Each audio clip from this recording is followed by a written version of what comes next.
అందరికీ నమస్కారం. చాలీసాలో 2వ శ్లోకం. రామదూత అతులిత బలధామ అంజని పుత్ర పవనసుత నామ. రామదూత మన హనుమంతుడు శ్రీరాముడికి దూత, మనకి విషయం తెలిసింది. ఓ శ్రీరామదూత, అతులిత బలధామ, నువ్వెంతో బలాన్ని కలిగినవాడు, అంటే నువ్వు అంత బలవంతుడే కదా, నన్ను ఈ ఆపద నుంచి రక్షించలేవా అని తులసీదాసు గారు హనుమంతుడి ప్రార్థిస్తున్నారు.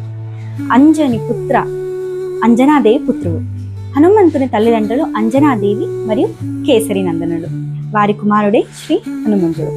పవనసుత నామ అంటే ఇక్కడ కూడా మనం పవన కుమారుడా అని మనం అని అర్థం. సరే, మరి అంజనాదేవి కేసరుల పుత్రుడు కదా, మరి పవనసుతుడని ఎందుకంటామంటే అంజనాదేవి కేసరులు వాయుదేవుడి కోసం తపస్సు చేస్తారు, తమకు పుత్ర సంతానం కలగాలని.